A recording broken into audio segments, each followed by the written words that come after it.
Le Seigneur s'approche sur la base de l'adoration. Quand Dieu a créé l'homme et l'a introduit dans une communion avec lui-même, tout était pour le Seigneur. L'homme n'avait pas d'autre objet en vue pour vivre et travailler que le Seigneur. C'était un magnifique état de choses entre l'homme et le Seigneur. Mais semble-t-il, c'était le Seigneur qui venait marcher dans le jardin à la fraîcheur du soir pour recevoir ceux qu'il avait créés. Et il y avait de la joie dans leur vie et leur œuvre. Le Seigneur y trouvait du plaisir. Dans la Bible, il est toujours montré que le Seigneur trouve du plaisir en ceux qui sont dans une attitude réelle d'adoration et s'approchent d'eux.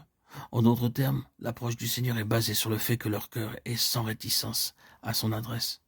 Vous ne trouvez jamais le Seigneur s'approchant quand il en est autrement, si ce n'est en jugement. Mais quand le Seigneur se présente en bénissant, c'est parce qu'il y a des cœurs sans réticence à son adresse. Et si le Seigneur venait là, dans le jardin, comme il est montré qu'il le fit, c'était parce qu'il avait des cœurs dirigés vers lui, qu'il trouvait là ce qui le satisfaisait. Quand le Seigneur Jésus se trouvait ici-bas, il en était de même. Il aimait être là, où il trouvait un cœur qui lui était ouvert, prêt à le recevoir, prêt à satisfaire ses désirs. C'est la raison pour laquelle il allait si souvent à Béthanie. Il y avait là un cœur pour lui, pour le Seigneur. Il y avait un esprit d'adoration. Mais alors vint la terrible rupture, et l'ennemi entra dans le jardin pour détourner l'homme de Dieu et l'attirer à lui. Mais comment? Et c'est ici une chose terrible à reconnaître. Il a amené les intérêts personnels de l'homme en vue, les propres intérêts de l'homme au premier plan. Il a montré qu'il pouvait obtenir quelque chose, qu'il pouvait acquérir quelque chose.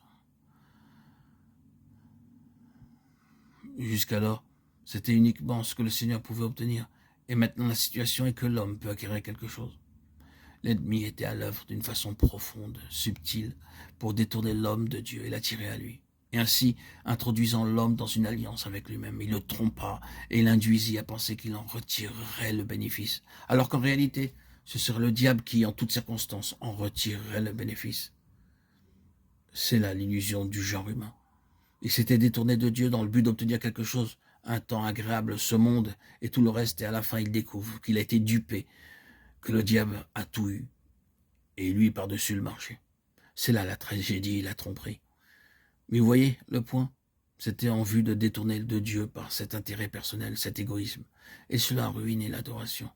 À partir de ce moment-là, il en fut ainsi. Le monde est un monde égoïste qui attire à lui, qui ne donne pas à Dieu sa place, qui ne lui laisse pas tout en premier et en dernier lieu. Voilà comment sont les choses.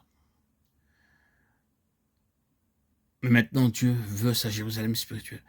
Il la veut rétablie, ou tout d'une manière délibérée et joyeuse, en y prenant un grand plaisir. Et pour le Seigneur, un peuple qui fait ses délices. Du Seigneur, notre Seigneur Jésus était l'incarnation de ce principe. C'est mes délices, ô mon Dieu, de faire ce qui est ton bon plaisir. Psaume 48. Ces délices se trouvaient dans le Seigneur.